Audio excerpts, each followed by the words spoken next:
Alrighty, welcome back everyone. We just talked about some of the superlatives from this past weekend. Game of the week for me was SMU Duke. It was just weird enough, just college football enough for me to be into it. But at the end of the day, let's get into my top 15 Tuesday. It is one that I've kind of wanted to expand just a little bit to kind of those bubble teams, if you will. There's obviously a lot of, auto bids and things that will get involved in this through the stretch, but wanted to give you guys an idea of where a couple of the teams that are just right on the outside looking in sit right about now. And I think there's one team on here, or one team not on here, that is going to be really interesting, and I'll break that one down throughout it. But let's get into the 15, and I think Boise State deserves to be here. I think there's a number of reasons to say, maybe Alabama's a better team, maybe a couple other teams are quote-unquote a better team.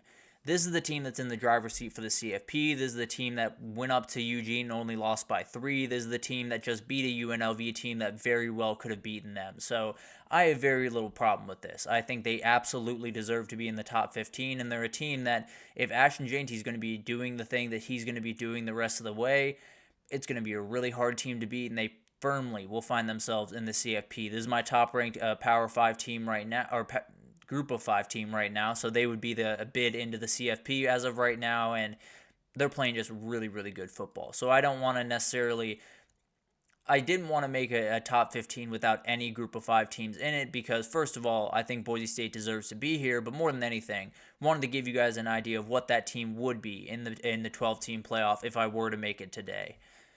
I have LSU at 14, and I think this is one that could get a couple of people up in arms. A couple of people have dropped them a little bit deeper. I believe the AP has them at 16. I think they're a better team than we're giving them credit for. I think they got blitzed on Saturday, and obviously not a great thing to happen. No doubt about that, but let's just be totally honest. You have a quarterback change at halftime, and a lot of things go wrong, and you got to be better than that, no doubt, but it's one game. You're able to bounce back. If you win that Bama game, you get into a 10-2 position. Obviously, we've talked about that can be a little bit sketchy of a position right about now, but this is still a very capable team. I still think they're making strides on defense, although they got caught off guard this past weekend. I still think they deserve to be a top 15 team. This is one of those teams that took the Alabama spot. I thought about putting Alabama here. I dropped them out of this top 15, and I did it just plainly because I saw what I saw on Saturday. I don't know if that's replicable. I think Missouri is one of those teams that you can take advantage of on the ground. I don't think a lot of the teams coming forward, they're going to be able to do it to the same degree. So I still am very worried about Alabama. That would be the team that would be here, but I think LSU is just that touch better. So I'm going to go with LSU here, and Alabama's probably sitting at that 16 spot, if you will. But BYU, I have at 13, and it's one that I want to rank them higher. I'm getting into a point of the season where I'm getting worried that I'm putting a little bit too much stock into what I think these teams should be and not what they have done. And I try my best to avoid that as best I can. There could be a massive switch next week where I just go fully off what you did this year. I'm not focusing anything on what I think the team is or how talented I think the team is. That could be a flip that happens next week, so be on the lookout for that. But as of right now, I think BYU being 13 is relatively fair. They've been playing really good football. I still think some of the ways that they're winning these football games are a little bit unsustainable, but they've sustained it for 8 weeks. So who am I to say that they're not sustainable? They're playing really good football and definitely deserve to be at least in the conversation for that CFP spot. Then you got Notre Dame, very much a team that has played really good football the last couple of weeks. I think this is a big performance for me this last weekend. I understand Navy kind of handed the ball away a couple of times, did not play clean football, and let Notre Dame, in a lot of ways, get that big-time margin. But at the end of the day, they're finding their way on offense, and that's the biggest thing for me. I needed to see not only Riley Leonard hit 200 yards passing, not only Riley Leonard complete 70% of his passes, I needed to see him just step into a throw and absolutely rip it. I needed to see him step into a throw and not second guess for a second. Just absolutely tear the ball downfield. He did that a ton in this game. It was very, very fun to watch, and I think it's one of those things that for pretty much all of last year, Sam Hartman was not necessarily as willing to do. If you unlock that part of the game, if you get a very confident throwing of the football Riley Leonard, things get a little bit more interesting for this Notre Dame team, so that's probably why they bump up a little bit. I think you could argue BYU should be above them, and I had a really hard time. I'll just put it at that, but I do think Notre Dame's my number 12 team right about now.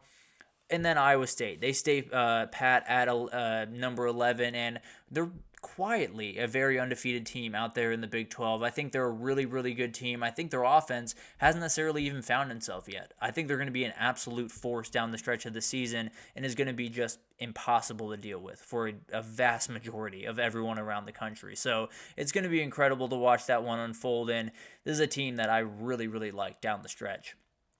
Tennessee is a team that I fought myself on. I thought about dropping them a little bit more, but when I look at that defense, I just can't. They're a team that if you're going to have that defense, if you're going to have the ability, hypothetically, to run the ball the way with Dylan Sampson they have been, you're going to be really successful. You're going to be able to win a lot of games. They have to play better football when they go down to Athens, Georgia, but at the time being, they're playing really good football. They're definitely a top 10 team. They're definitely in a position to make a run at the CFP.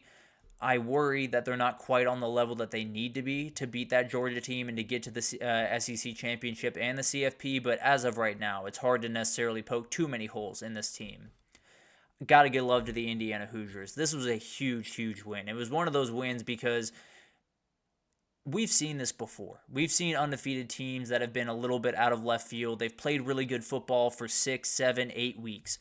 And then something happens, whether it's an injury to a star wide receiver or a quarterback or a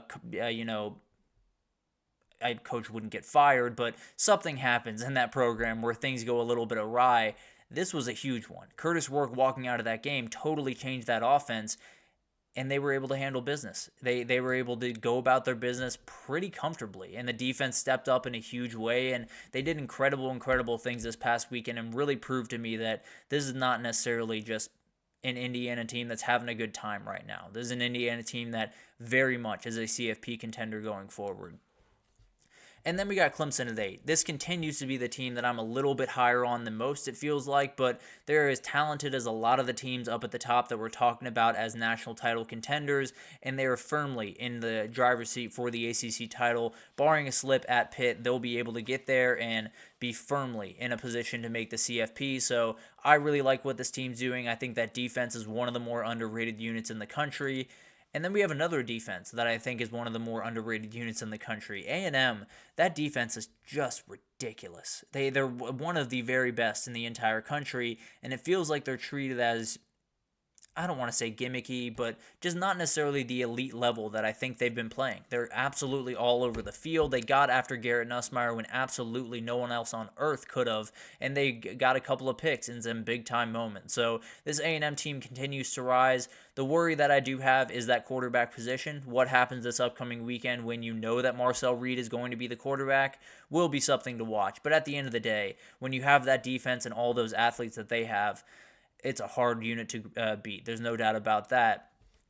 Texas is one that I thought about dropping a little bit further. I'll be totally honest. There is some O-line issues on that team that I don't really know where they came from. There was a lot of dominance early on in the year, and it wasn't like, they didn't play the elite offenses, no doubt about that, and they didn't necessarily play elite defenses across the board. What they did play is a really good unit up there at Michigan. What they did play was a unit at Oklahoma that can cause problems. They were able to handle both those groups, and the O-line has not been good the rest of the way. Quinn Ewers is one of those guys that a lot of people are tearing him down for the performance this past weekend. If you watch that tape and come away with it's Quinn Ewers' fault, I don't know what to tell you. I don't want to say you don't know football, but just don't talk to me about football respectfully, because that's not remotely what happened. Both balls got tipped. There was not a lot of good play from the offensive line in the moments that he needed it. It was one of those things that I think Quinn Ewers is fine, and I think a lot of the issues that they have can be fixed in the bye week, but as of right now, if that's the O-line you're moving forward with, no chance you're making the CFP, no chance you're going into College Station and not getting torn to pieces.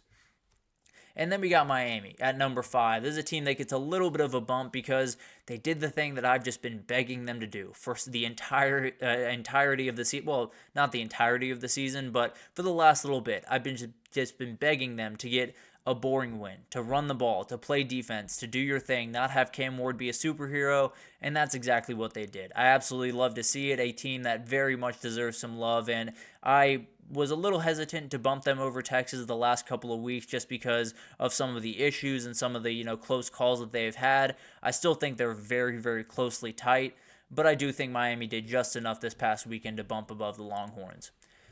Ohio State is a team that I'm giving the benefit of the doubt for now, and that would change very, very quickly this upcoming weekend if they were to lose. But at the end of the day, this is a team that is very, very talented. This is a team that handled business. This is a team that has played really good football. I think at Oregon, they could take that game from Oregon and beat 99% of the teams in the country. But at the end of the day, you're playing a Penn State team this upcoming weekend where you got to get the win. If you don't get the win, then a lot of things go awry, and I can promise you that this number 4 position will not be where Ohio State is. Frankly, I kind of had to talk myself into this one. I didn't want to move them down too far. I didn't want to bury them by any means, but I got some worries, and definitely they could even move down with a win at Penn State. As crazy as that sounds, I think if they don't necessarily win in dominating fashion, if Penn State hands them a couple of opportunities, especially if Drew Aller's not playing, it's a team that I'm very worried about. I'll put it that way, and I think I'm putting him at number 4 right now. I'm giving the benefit of the doubt right now, but a lot of things could change this upcoming weekend.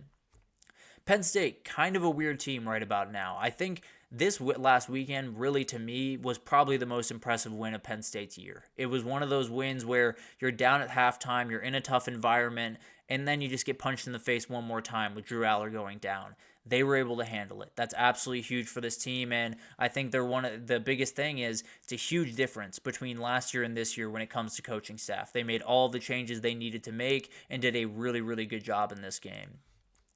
Georgia at 2. They were stagnant this past weekend, so they were just kind of hanging out. But the reality is we saw what happened in Austin a couple of weeks ago. If that's the D-line you have going forward, certified title contender, and frankly, I think they're going to find the offense at some point, and that's downright terrifying for everyone involved in Georgia. But they have huge games against Ole Miss and Tennessee coming up after that Florida game this weekend. But at the end of the day, this team's playing really elite football. Still plenty of hurdles to get over, but definitely one of the top 2 teams in the country.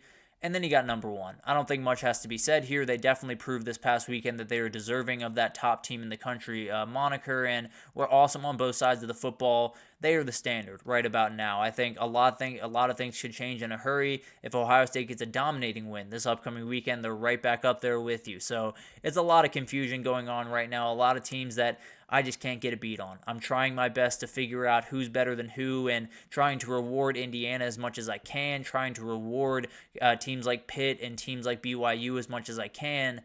But there's only so far I can go. There's only so far I can go till I get to the Oregons, till I get to the Ohio States and Texas A&M and Tennessee's, and I have to say, are they really beating that team? But at the end of the day, there could be a huge calibration for me, because I'm getting to that point of the season where I feel like I'm putting a little bit too much projection on it and not quite enough what happened in the past on it. So you could see an entirely different top 15. I can almost promise Oregon's going to be number 1, but you could see an entirely different top 15 next week, because I'm starting to get a little bit impatient with some of these teams that aren't playing elite football week over week. But we'll get there. We'll definitely break that down next week. But that'll do it for this edition, this long edition. I'm really going long the last couple of days. Appreciate everyone listening for as long as this is. But that'll do it for this edition of the GSMC College Football Podcast, brought to you by the GSMC Sports Network. Your support means a lot to us, so please remember to subscribe to the show, leave a positive review. It does make a huge difference for us and for myself. Obviously, want this to grow as much as I possibly can.